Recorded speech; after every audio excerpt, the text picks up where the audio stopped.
If I had to take a wild guess, you're crashing out in your sales role in Q4. It's December. What the hell do we do to make sure we keep our head on straight, to make sure that we're still closing deals? Well, I'm about to tell you. Guys, first and foremost, I get it. I've been there, and there are moments where I'm also crashing out. So just so you know, you're not alone. The pros, the seasoned professionals, the beginners, everyone crashes out in Q4. It is the most chaotic time of year to be a salesperson. And some days you're gonna absolutely love the chaos, and some days you're gonna have a full-blown mentee bee. And that's okay. This is all part of the highs and lows of being in sales, and why we all genuinely love being in it, because it's like chasing the high. We're always chasing the high. The second you book a meeting, second you close a deal, second you get that massive ass commission check, all you wanna do is chase after it again. So we deal with the lows, and there are many lows. We all know this, but I'm gonna tell you some things that you could be doing in Q4 in December to make sure that you are still successful in your sales job. So listen up. And by the way, Merry Christmas. Almost Christmas. And I don't know what this thing is. It's growing out of control at this point. My cleaning lady tells me not to touch it because I'll kill it. The first thing that we're gonna talk about is emotionally selling versus systematic selling. We need to stop selling with our emotions, because something I always talk about, and something that you guys know I say all the time, is tone is everything in sales. If we are desperate, we are going to be sounding desperate on the other side of the phone. I just got a cold call about 5 minutes ago, and this kid sounded desperate, and I knew it. And I said to him, listen, how many more meetings do you need to hit your target this quarter? And he was like, 5. And I was like, I'll give it to you, and here are some pointers. But let me tell you, that desperateness, that tone of voice that we hear when people are desperate and they're just begging for that next best thing, we can hear it, right? We need to take our emotions out of it, or we're never going to be successful. Focus on the product or service that you're selling, and the best way to manage your emotions and to manage every expectation before you even open your laptop in the morning is time blocking. I cannot express how important time blocking is. It literally saves my life. If I turned around my laptop right now and you saw my calendar, everything is color coded, time blocked. I stick to everything. Even creating this video for you guys right now is time blocked in my calendar. Film sales YouTube video. It's right here. It's right now. It's freaking happening. But the reason why this actually helps with your emotions is because just as you try to manage your clients' expectations, this is going to manage your expectations. And when you manage your expectations and you know what's coming next, you're gonna be more confident in your schedule, in yourself, in what you have to get done. And when you sound more confident, you're gonna automatically sound naturally more confident over the phone to that potential prospect that you've been dying to book a meeting with. The second thing I want to point out is every single person, when you are cold calling right now, is going to fob you off the phone by saying, call me back in Q1, we don't have budget right now, or I am just not interested. So I'm gonna tell you how I'm overcoming that right now, because it is working. It is working on every single call, every single email that I'm having in the last 2 weeks of December. So I'm gonna tell you exactly how it sounds. When someone says, hey Sarah, call me back in Q1, immediately I say, Steve, no problem. I could definitely call you back in Q1, but out of curiosity, is it because you're not interested right now, you don't have budget right now, or you're just in the middle of something and you can't speak right now? Because usually it's one of these 3 things, and I don't wanna call you back in Q1 if what I have to say is not valuable for you. I don't wanna waste my time, I don't wanna waste yours. And almost always, the Steves of the world say, honestly, Sarah, I respect it, because it is one of those 3 things. We either don't have budget right now, or he's gonna say, I'm just really busy, call me back later, or you know what, I'm gonna give you 27 seconds to chat. Tell me why it's worth it, because you're right. I don't want you calling me back in Q1 if what you have to say is not valuable to me. Call them out on it. Call them out on their shit. Guys, it's okay. People really, really respect when you're honest and you honestly understand their world. By me saying, Steve, listen, I could definitely call you back in Q1, but let me just be honest with you right now. Let me just get this straight. Is it because you don't have budget, you don't have time right now, or you genuinely want to speak in Q1 about sales training? It's just, you're calling out the obvious, and you're not being rude. You're being professionally persistent, and you're saying, hey, Steve, listen, I get it. It's Q4. It's hilarious that I'm cold calling in Q4 right now, especially when a lot of people know that it doesn't work in Q4. But here I am giving it my best shot. So out of those 3 options, which one is it? Because that shows that I'm trying to resonate with Steve. I'm understanding what's going on in the industry. I'm understanding the challenges and problems that people are having in Q4, and I'm calling them out, and people respect when you call them out, right? You're never gonna get a hang up from that question. So always say to people, hey, I could definitely call you back in Q1, empathize with them, right? Give them what they want, but just out of curiosity, do you not want to speak to me right now because you're not interested, you're busy, or is it really truly that you don't have budget? I don't know why I put up 4, but if we're gonna put up a 4th one, hey, I could definitely call you back in Q1. However, let me just tell you what I have to say right now. That way, if it's not valuable, I won't even have to waste your time in Q1. Call them out and show that you get it. Q4 is hard. You also can't believe you're cold calling right now, but here are the 3 things. Which is it? So I can understand you as a person. Remember, sales is all about relationships.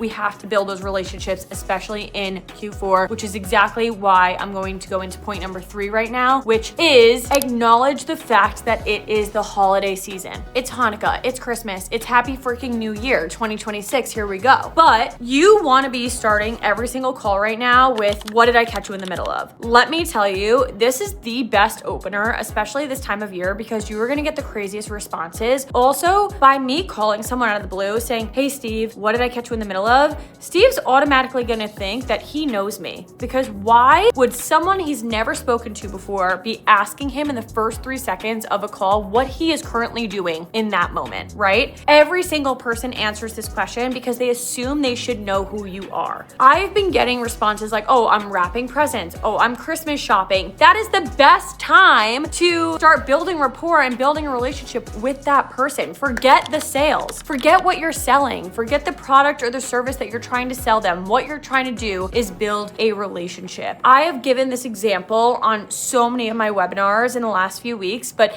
only because this client, who is now a client, this happened back in June, and it's just the perfect example of this, right? So I call this guy back in June, let's call him Bob, and I'm like, hey Bob, what did I catch you in the middle of? He responded and said, I'm walking my 6 golden doodles right now. Who is this? And before I could even respond, I was like, Bob, what? You have 6 golden doodles? And I happen to have one who's sleeping right here, Mr. Rufus over here. But that was an amazing thing that even if he had hung up in that moment, I would be able to call Bob back, and every single time Bob answers, I'm probably gonna reference his golden doodles, right? You want to build a relationship. Bob is now a client. I still talk to Bob about his 6 freaking golden doodles. I wish I had 5 more. Are you kidding me? Goals. And it's just an amazing way to show that you care about his personal life, not just like what he has to offer you or like what money he has to spend on what you have to offer him. So this time of year is perfect to be asking that question of, what did I catch you in the middle of? And it's the perfect time to be able to relate to them. If someone says I'm wrapping presents, first thing I'm gonna be saying is, what's the best present you got for someone this year? Because I need some gift ideas, right? I'm not talking about sales training. I'm not talking about digital playbooks that I could sell to them. I'm talking about real life events that people are going through right now. And it's really important that you recognize what's going on, the time of year, and how crazy it could be, not only just for you, but for everyone, not only in their professional life, but in their personal life. Now, the other thing I want to go in on this with is, let's just be honest, nobody likes getting a cold call, right? Literally nobody. Nobody loves getting a cold call, right? And something that's really important to note is, in 2025 going into 2026, it is so important that you are human on these cold calls. And that's why it's really important to build rapport, because this is something that AI bots cannot do. We all know when an AI bot gives us a call, and we can totally tell the difference from when it's an AI bot and when it's human, right? So something that AI cannot do right now is empathize with grief or someone that sounds like they're sad. So I think if we could highlight probably the biggest thing about this entire video is, this is not the happiest time of year for everyone. It might be the happiest time of year for you. I personally love Christmas time. I love being with my family, but I know a lot of people that this is probably the hardest time of year for them. And that's why it's so important that when you're cold calling people, you're reaching out to people, you are just strictly doing outbound. Even if you're doing inbound, it's so important to acknowledge your prospects' emotions, what they're going through, and If you are hearing in their tone of voice, here we are, we're back to tone, that this is the worst time of year for them, you might want to think differently on how you're structuring your call. You probably don't want to sell them anything in that moment. And to be honest, the point of a cold call is to never sell anything on that call. You're selling the value of them taking a meeting with you. So I actually tell people all the time, like, hey, Sarah, listen, I am not trying to sell you anything right now. However, this is a cold call. I just need 27 seconds to tell you about why this is beneficial to you and why you should take a meeting with me, right? So remember that. You're not selling anything. You're not asking anyone to whip out their credit card in that very moment and buy something on the call. You're selling the value of the meeting. So take that pressure off yourself from, oh my God, I need to sell a $150,000 deal right now. No, you don't. You're not at that point yet. You need to build a relationship first. But it's really important, especially in Q4, I keep wanting to shake the freaking screen, that you are acknowledging that it's the holiday season, it's not the happiest time of year for everyone, and you need to make sure that you're picking that up in your prospects' voices. If they're bubbly, if they're excited, go for it. Go for the hard close, go for the pitch, right? If they're sounding like, oh, I could literally care less, ask them what's going on. You know, what are your plans for the holiday? What are you doing? Like, everyone, you know, this is chaotic right now. You want to be able to resonate with them. You want them to know that you are a human and you're not trying to sell anything to them in this moment. You're eventually going to, but not in this moment. You're building the relationship first. Now, the next thing I want to say is the reps that are most successful in Q4, it's as simple as this. They're just more professionally persistent and they have more motivation than you do. If you can walk out and or shut your laptop at the end of every single day knowing that you did your absolute best, then that's all you can ask for in Q4. If you are someone that's like, this is just too hard, Q4 is chaotic, I'm overwhelmed, you're never gonna be successful in sales. I hate to break it to you, but that's the God's honest truth.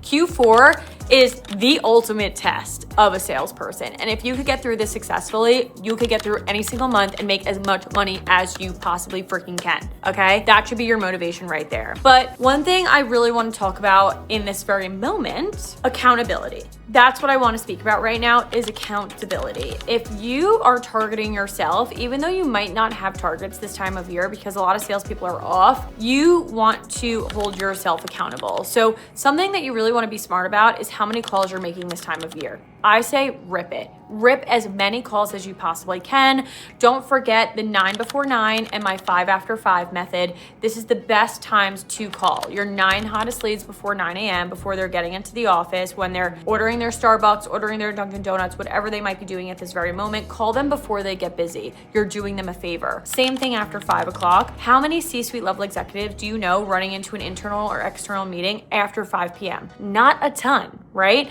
Most C-suite level executives are twiddling their thumbs after 5 p.m., waiting for the floor to go home so that they could go home to their family, right? Give them a call. That is the best time to cold call. Be smart with how many calls you're making. I would aim for 60 a day and when and what times you are calling them, okay? So 9 before 9, 5 after 5, that's already 14. Find a way to do 23 more calls after your 9 before 9 and 23 more calls before your 5 before 5, 5 after 5. Whoa, now the brain is spinning, but you know what I'm trying to say. Hold yourself accountable. This is the time of year where you're gonna feel the least motivated. But the reps that stay consistent, that hold themselves accountable, that give themselves targets are the ones that are gonna end 2025 with their biggest deals that they've ever closed. The last thing I want to talk about is the graveyard shift. And I want to shout out my new friend that I actually met on the Sell Better show. I actually just did a live show with him and he called going through his old accounts the graveyard shift. So Colin Mokhtari, you could look him up on LinkedIn. He calls this the graveyard shift and I absolutely love this. I've never had a word for going through your old accounts, but I absolutely love going through